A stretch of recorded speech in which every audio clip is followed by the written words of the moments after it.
Et salut YouTube, Siwaka pour l'animation lyonnaise. Comme vous en avez l'habitude maintenant après chaque match, un petit débrief tactique. Je sais que le but de ce débrief, généralement, c'est plutôt d'être sur quelque chose de très tactique, très analytique. Après voilà, c'est normal, il y a de l'émotion quand même, je suis supporter de l'Olympique Lyonnais, donc je vis aussi les choses comme vous, donc c'est vraiment une grosse déception, c'est pour ça que la vidéo s'appelle Game Over aussi, dans le sens où c'est fini normalement là, il n'y a plus d'espoir. Il faudrait un gros concours de circonstances pour que les choses se passent bien lors de la dernière journée. Et voilà, on va essayer de comprendre justement pourquoi. Ça s'est encore une fois pas forcément bien passé. Il y a eu des bonnes choses, attention, la première mi-temps était loin d'être mauvaise en soi, sans être parfaite. Mais il y a eu des bonnes choses et intéressantes qui sont à retenir de cette première mi-temps. Là, on va peut-être plutôt se concentrer sur les points sur lesquels ça n'a pas forcément fonctionné. Donc on va voir ce qui s'est passé sur les 2 buts encaissés. Et on va voir aussi des éléments, encore une fois, que je trouve qui se répètent trop souvent. Notre façon de défendre beaucoup trop en reculant, jamais suffisamment vers l'adversaire. On laisse énormément d'espace aussi au milieu de terrain. Ça, c'est peut-être aussi une question de profil utilisé. Allez, on y va. Et donc la première chose que je voulais prendre en exemple, c'est la composition d'équipe. Donc on était positionné sur un 4-3-3 sur le papier. C'est comme ça que ça a été annoncé. Avec Matic en 6, Tessman, Verretou au milieu de terrain. On avait Almada côté droit, Fofana côté gauche et Lacazette dans l'axe. Et la défense classique, Tagliafico, Niakate, Mata, Maitland-Niles. Donc c'était sur le papier quelque chose de très classique, très normal chez nous, 4-3-3. Mais au final, sur le terrain, c'était pas forcément la structure utilisée, en tout cas en phase défensive. On avait un Fofana qui se recentrait énormément en phase défensive et faisait d'ailleurs aussi parmi tous les joueurs, c'est celui qui faisait certainement le moins d'efforts défensifs. Il avait un rôle assez particulier sur cette rencontre qui était très certainement d'ailleurs, repose-toi, fais pas trop d'efforts défensifs. Par contre, on a le ballon, tu fais une course vers l'avant, tu provoques, tu crées quelque chose. Il y avait ça donnait vraiment cette impression-là, en tout cas, quand on le voyait défendre par rapport aux autres sur le terrain. Voilà, donc on avait cette structure en début de match, par exemple. Là, on voit bien Tessman qui sortait sur le latéral, donc Caio Henrique. On avait Almada qui, lui, était plutôt sur un milieu de terrain devant lui. Fofana qui était axial, qui s'était très, très largement recentré. Donc voilà, c'était la structure défensive choisie, de défendre comme un sort de 4-4-2 losange, avec nos deux milieux de terrain, donc Tessman et Verretou, qui prenaient soit les latéraux en fonction de leur positionnement, soit les latéraux adverses, donc Thésée pour Verretou et Caio Henrique pour Tessman, ou alors, ça dépendait aussi des situations, on va le voir, il y a eu plusieurs fois des situations autres, il prenait soit Akliouche pour Verretou, soit Minamino pour Tessman. Donc c'était vraiment en fonction du joueur qui était en phase 2 à ce moment-là et qui devait suivre, par rapport aussi au positionnement de nos latéraux et de quel joueur prenait nos latéraux. Donc voilà, on avait du coup donc cette image-là en 7ème minute. 25e minute, j'ai entouré ça, donc on a Fofana qui est le plus haut sur le terrain. Vous voyez, il est limite dans le carré entre les 4 joueurs défensifs de Monaco, les 2 défenseurs centraux et les 2 milieux de terrain. Pas spécialement au pressing, pas spécialement à cadrer un joueur, il est dans une zone, il attend, il essaye d'être dans un espace, mais toujours un minimum axial. C'est Verretou du coup en haut qui est sur Thésée du coup là-bas. On a Tessman qui va sortir sur Caio Henrique. Et on a Almada qui est sur un milieu de terrain et Lacazette sur Zakaria. Donc voilà, c'était un petit peu la structure choisie sur ce match pour défendre. En premier mi-temps, globalement, ça a bien marché. On n'était pas dépassé forcément. Ils se sont au final un petit peu plus réajustés et ils ont aussi travaillé beaucoup plus la libération d'un joueur intérieur aussi en profitant de l'espace qu'on laissait dans l'axe. On va le voir sur plusieurs autres situations. Là, j'ai ressorti une situation justement où on était en structure défensive, comme je l'ai dit tout à l'heure, comme un cas de 4-4-2 losange. On a Matic qui vient au contact là-bas sur c'est Thésée du coup sur lequel il est là du coup qui s'était recentré. On a Verretou qui est avec Akliouche. On a nos 2 offensifs, Lacazette, Fofana. On a Almada qui est en position numéro 10 et on a Tessman qui encore une fois comme j'avais dit du coup suit Minamino. Voilà, donc il n'est pas sur le numéro 36 au milieu de terrain, il est avec Minamino, c'est normalement son joueur de référence, le joueur qui doit suivre. Le 36 c'est N'Bolo du coup, qui est d'ailleurs On peut le voir déjà pour l'instant totalement seul, hein, du coup, et du coup 10 secondes après il aura reçu un ballon, et vous voyez que du coup il y a tout le monde qui revient dessus, hein, pour refermer l'espace, mais il a quand même reçu un ballon assez librement, et il pourrait jouer avec Caio Henrique qui plonge dans l'axe, parce que du coup Minamino a écarté Tessman de l'axe du terrain, donc ce qui oblige Maitland Niles à faire une course intérieure pour suivre Caio Henrique. On voit aussi sur le haut de l'image, hein, Verretou est toujours avec le latéral adverse, hein, du coup Thésée, dans ce cas-là. Là j'ai ressorti une autre situation 2 minutes plus tard, où on voyait en gros notre première ligne défensive, Almada, Lacazette. On voit même pas Fofana sur l'image, hein, pour vous dire à quel point il était plus haut et moins concentré sur les tâches défensives. Encore une fois, pour moi là sur ce match-là, c'était pas du tout son rôle. Le but pour lui, c'était pas du tout de défendre, c'était vraiment d'être haut sur le terrain, profiter de prendre un espace pour lancer des contre-attaques. Donc c'était son rôle, et donc c'était plutôt Lacazette, Almada qui venait faire la première ligne défensive. On avait du coup dans ce cas-là, on voit bien Verretou avec Akliouche, Tessman qui regarde parce qu'il suit du coup Minamino, encore une fois. Donc voilà, c'était vraiment un choix de faire éloigner nos... Parce que je pense qu'aussi les excentrés monégasques sont des joueurs qui se recentrent énormément.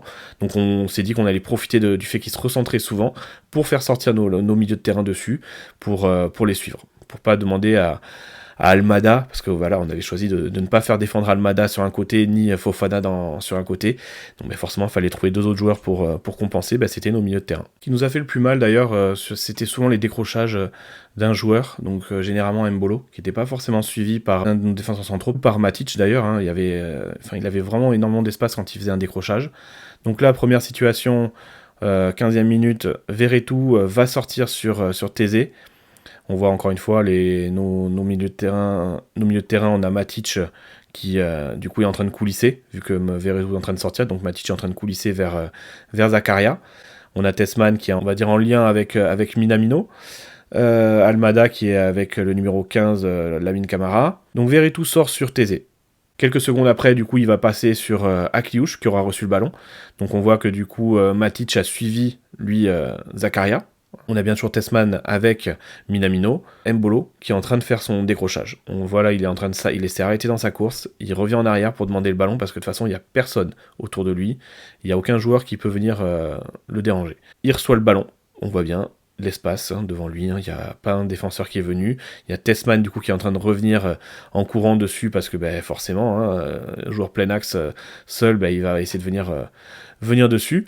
Mais on voit bien, du coup, hein, structurellement parlant, nos défenseurs, nos milieux de terrain, complètement isolés sur le côté droit là-bas pour la majorité, et une ligne défensive derrière avec uniquement le seul Mika Bires, du coup, qui est devant. Donc après, ça a coulissé, du coup, le reste de l'action, ça a coulissé jusqu'à Caio Henrique, qui a reçu le ballon. Donc Tessman, on voit bien, il a suivi son effort, hein, il est venu sortir sur Caio Henrique. Matic est plus ou moins revenu sur Mbolo dans l'axe, et on voit que Akliouche est toujours suivi par Verretou. Mais la suite de l'action, du coup, ça va ramener la situation où Minamino va se retrouver en face à face avec Perry. Le ballon va revenir à nouveau sur Mbolo dans l'axe. Matic est au contact, hein, donc à la limite, voilà, hein, c'est bon. Mata, qui va faire un début de course vers Minamino, parce que celui-ci est en train de se placer aussi à l'intérieur dans l'espace.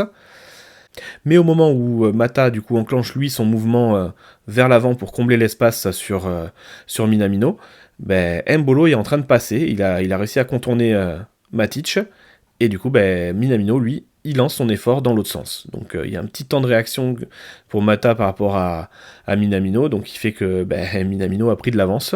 On le voit bien là sur cette nouvelle image. Matic, lui, il s'est fait dribbler, il a pas trop poussé l'effort non plus derrière, hein. C'est limite Lacazette qui est en train de venir essayer de gêner Mbolo sur sa passe.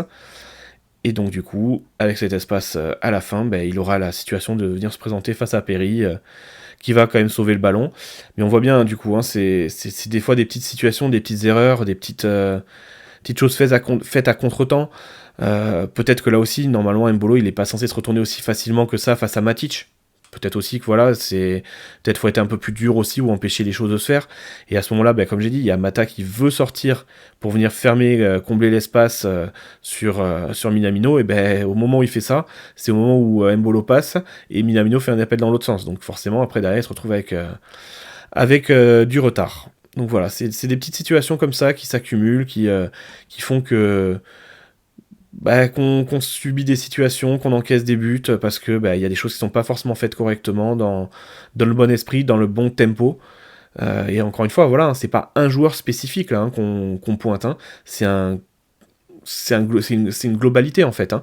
Donc que ce soit par les choix de l'entraîneur, que ce soit par les choix de l'entraîneur au niveau de la structure qu'il choisit et des éléments qu'il choisit à mettre en place, des joueurs choisis pour exécuter ça, et la façon dont les joueurs l'exécutent. Donc il y a quand même plusieurs choses qui ne vont pas forcément dans le bon sens. Allez, maintenant on va décrypter du coup le premier but encaissé, donc sur 11 secondes, hein. Les images que j'ai arrêtées c'est sur 11 secondes. Donc début de l'action, vous vous en souvenez, hein, ça commence par un coup franc que veut jouer Matic rapidement. Il cherche un espace, on le voit au tout début de l'action, il demande à Veretout de s'éloigner et d'écarter.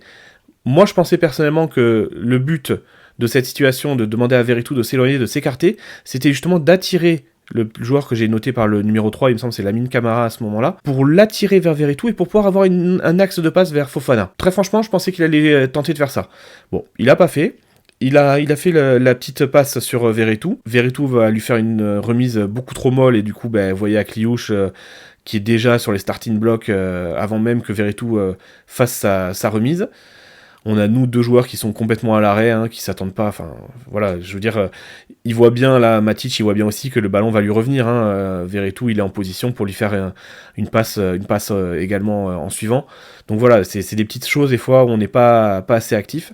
Et surtout, on a joué cette situation comme ça. On a Tessman, Matic, Veretout, donc nos trois milieux de terrain qui sont là, mais ils sont déjà entourés de 4 joueurs. Il y a 4 joueurs autour. L'espace, à la limite, fallait ouvrir sur... c'est toujours compliqué à dire après, mais il y avait Maitland Nice totalement seul de l'autre côté, il y avait Fofana qui avait quand même de l'espace là, franchement, il aurait limite pu tenter cette passe. Hein. Je comprends toujours pas pourquoi il a pas fait cette passe là vers Fofana, pour moi c'était ce qu'il y avait à faire.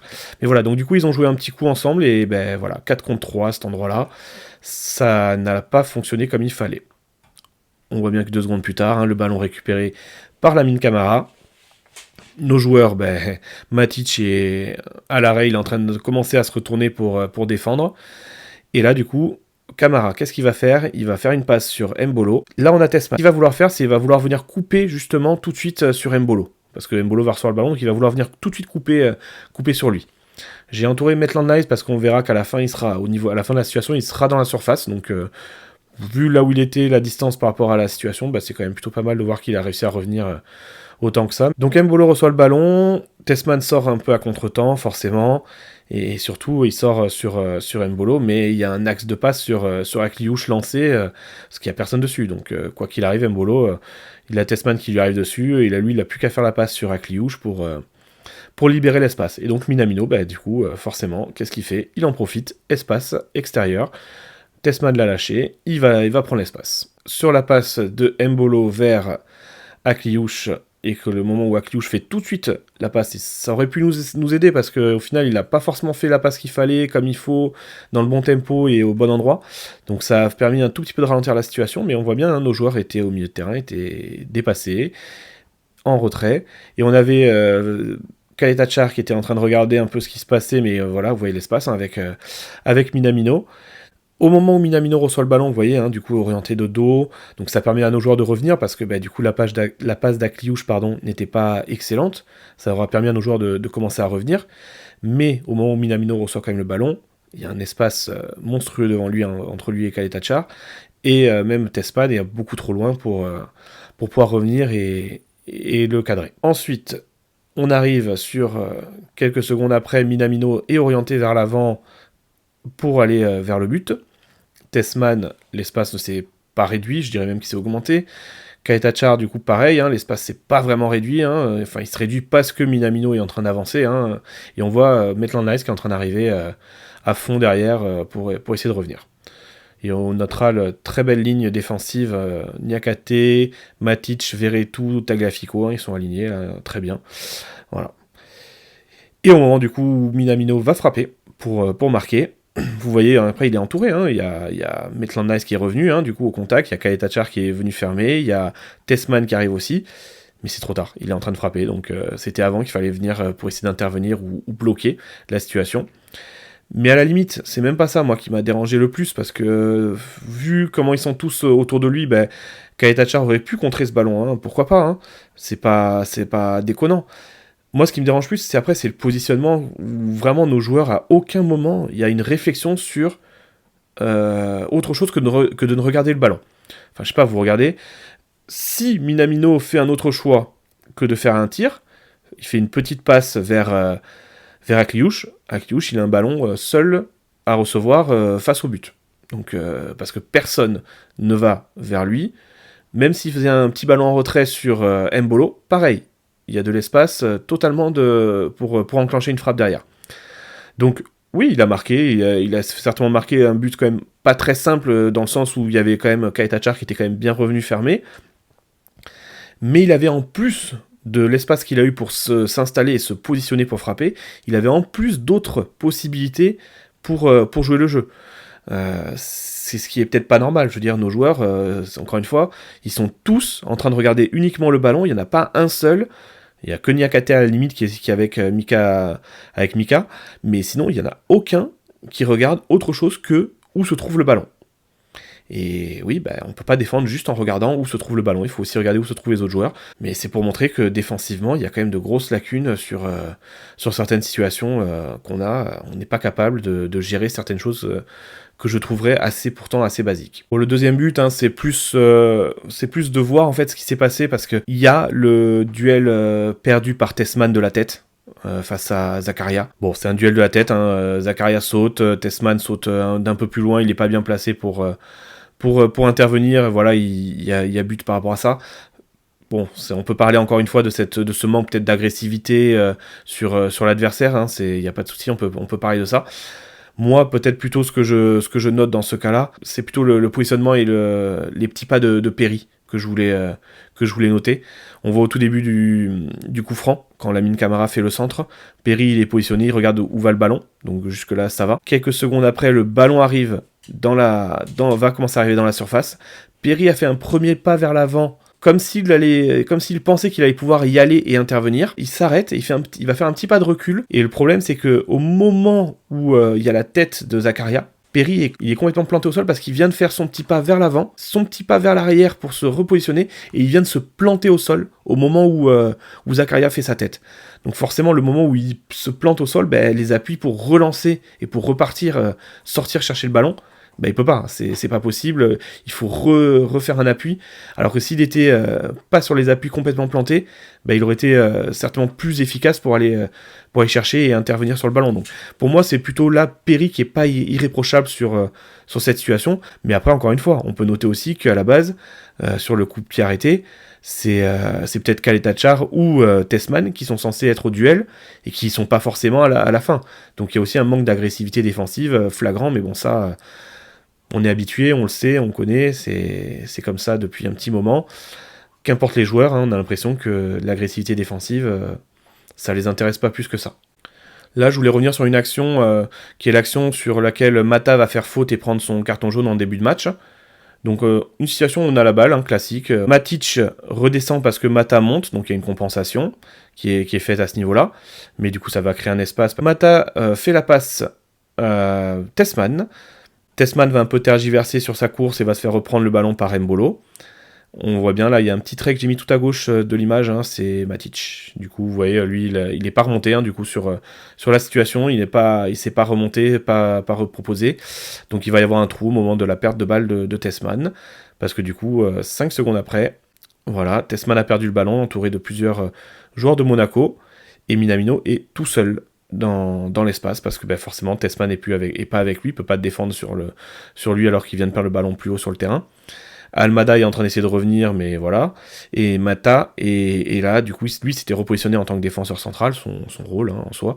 Mais Matic, du coup, lui était pas sorti, il était resté avec Mika. Donc on était à 2-3 joueurs là sur le seul Mika. Et donc, du coup, que ce soit Akliouche d'ailleurs aussi dans l'axe, ou Minamino, les deux étaient complètement seuls, à l'espace. Et en fait, là, ce qui va se passer, c'est que Mata, il va justement essayer de vouloir couper cette action, couper et intervenir sur la passe vers Minamino. Mais du coup, il va faire une faute, du coup, et obtenir un carton jaune. Et vu qu'on a parlé du carton jaune de Mata, on va aussi parler du carton jaune de Almada. Donc sur une perte de balle, haute sur le terrain, Fofana qui essaie de faire une passe dans l'axe, intercepté par un joueur de Monaco. Le ballon part directement sur Mika, vers l'avant. Donc Almada fait la course pour venir le suivre et défendre. Et là, moi, c'est encore une fois, c'est ce qui me dérange en premier lieu, c'est que nos joueurs défensifs, nos deux défenseurs centraux déjà qui sont assez bas, mais bon, à la limite, c'est peut-être pas le plus choquant vu le positionnement, c'est que leur premier réflexe, c'est pas forcément de... Enfin, je sais pas, dans ce cas-là, pour moi, vu que de toute façon, il y a que Mika qui part vers l'avant à ce moment-là, ils viennent pas forcément dans l'idée de se dire on va redescendre certes, mais en coupant. C'est-à-dire en allant sur le côté pour l'isoler sur le côté. Ils repartent en défense classique, sur leur poste de défenseurs centraux, vraiment plein axe. On voit après, Kaetachar d'ailleurs sur la deuxième situation, on voit à quel point il est vachement revenu défendre, enfin il a vachement fait un effort défensif très important, il est complètement, il est même derrière Almada au moment de la deuxième image arrêtée, vous voyez, il n'est pas énormément revenu défensivement parlant. Et Niakate commençait à revenir, vous voyez la situation, on est dans le camp de Monaco, on est avant le rond central, là on va limite sortir du rond central de notre côté, et il est en train de commencer à couper et à venir fermer le joueur adverse sur le côté. Encore une fois, peut-être qu'il aurait fallu le faire beaucoup plus tôt que ça, ce qui aurait fait que Almada ne serait pas intervenu, n'aurait pas fait faute et n'aurait pas pris un carton jaune. Bon, c'est pas forcément de grandes conséquences le carton jaune, mais certes, Almada fait une bêtise en mettant sa main là, très légère la faute, mais il fait une bêtise en voulant intervenir, en voulant mettre sa main en contact, alors que justement, on va dire qu'à ce moment-là, Niakate est en train d'arriver. Donc il y aurait eu largement le temps de l'isoler sur le côté. Mais peut-être qu'aussi si Niakate l'avait fait avant ce travail de venir l'isoler, de venir le fermer tout de suite sur sa course défensive, et de ne pas faire juste une course d'abord vers le but, peut-être que du coup Almada n'aurait pas eu besoin de faire une faute, de se sentir obligé de mettre la main pour pousser l'adversaire, parce que le ballon aurait été bloqué bien avant ça en fait. Donc c'est encore une fois des petites situations, des petites façons de défendre, et encore une fois, je vise même pas un joueur particulier, c'est un ensemble. On voit bien tout à l'heure, ça pouvait être sur Mata, là ça peut être sur Niakate, là il y a Kaetachar qui, comme j'ai dit, qui défend, mais lui qui fait pas un énorme effort défensif pour revenir. Enfin voilà, je veux dire, on ne sait jamais, imaginons là, Mika Biret, il garde le ballon et il passe Niakate, comment s'appelle, Kaetachar, il peut pas intervenir, il est trop loin déjà. Il est trop loin en termes de distance, mais surtout il est aussi trop loin en termes de retard pris sur Niakate. Niakate par exemple, il fait une faute en tant que dernier défenseur, on peut pas dire ouais mais il y avait Kaetachar dans l'axe, non, il était trop loin. Donc encore une fois, c'est des petites choses qui s'accumulent au fur et à mesure des situations, des moments défensifs non maîtrisés, qui font que derrière, on subit des occasions, des situations, des buts, sur des choses lesquelles on n'est pas, soit pas solidaire, soit pas dans le bon tempo des choses. Et parce qu'enfin, ça a l'air d'être la nouvelle mode à l'OL, du coup les touches longues de Niakate. Donc on en a revu encore 4, du coup là dans le match. Donc dès la 33e seconde, du coup il y avait déjà une touche longue d'effectuer. Donc c'était vers Matic, du coup la toute première. Donc là, c'était sur ce moment-là, c'était Matic, le joueur recherché sur la touche longue. Donc le joueur le plus grand qu'on a recherché. Vu nos autres joueurs de tête, de toute façon, sur le terrain à ce moment-là, sachant que Niakate est en train de faire la touche, on va dire qu'il ne pouvait pas vraiment viser quelqu'un d'autre. D'habitude, on avait vu sur les autres matchs, c'était Tolisso qui était le joueur recherché de la tête. Donc là, 30e seconde, Matic. Ensuite, il y a eu l'entrée en jeu forcément de Kaetachar à la place de Mata. Et donc du coup, on cherchait Kaetachar du coup dans la surface pour jouer les têtes. Du coup, donc il y a eu 3 autres situations, une autre en première mi-temps, donc à la 22e, et 2 autres quasiment coup sur coup en deuxième mi-temps à 2-0 vers la 78e minute. Les deux, on a recherché 2 fois Kaetachar. Bon, pour l'instant, je vois pas forcément l'apport. Je suis même pas certain qu'on ait vraiment touché un ballon ou créer quelque chose pour l'instant sur les différentes touches longues qu'on a pu effectuer. Donc en soi, c'est toujours bien d'avoir une arme en plus, quelque chose de différent à proposer. Mais pour l'instant, en tout cas, il n'y a pas encore eu véritablement d'apport sur ce type de situation. Donc on verra bien si ça va perdurer. Mais voilà, pour l'instant, je vois pas encore l'intérêt ou l'apport particulier que ça amène à notre jeu. Et voilà, bah, c'est tout pour ce débrief du coup du match Monaco-OL. Donc voilà, on a revu un peu ce qui s'est pas forcément bien passé sur le match, hein. Je ferai un focus dans la semaine sur le match de Lacazette. Il y a plein de choses intéressantes à ressortir de son match, hein, sur le jeu du coup de l'OL. Donc voilà, on va faire un petit focus tactique sur le match de Lacazette, histoire d'avoir un truc un petit peu positif à discuter, à parler, parce que bah voilà, là c'était quand même plutôt on était encore plutôt sur des choses assez négatives. Donc voilà, si on peut parler de quelque chose un peu plus sympa, un peu plus intéressant, on va pas se priver. Voilà, donc du coup, merci d'avoir suivi ce débrief. N'hésitez pas à vous abonner, liker la vidéo. Merci beaucoup.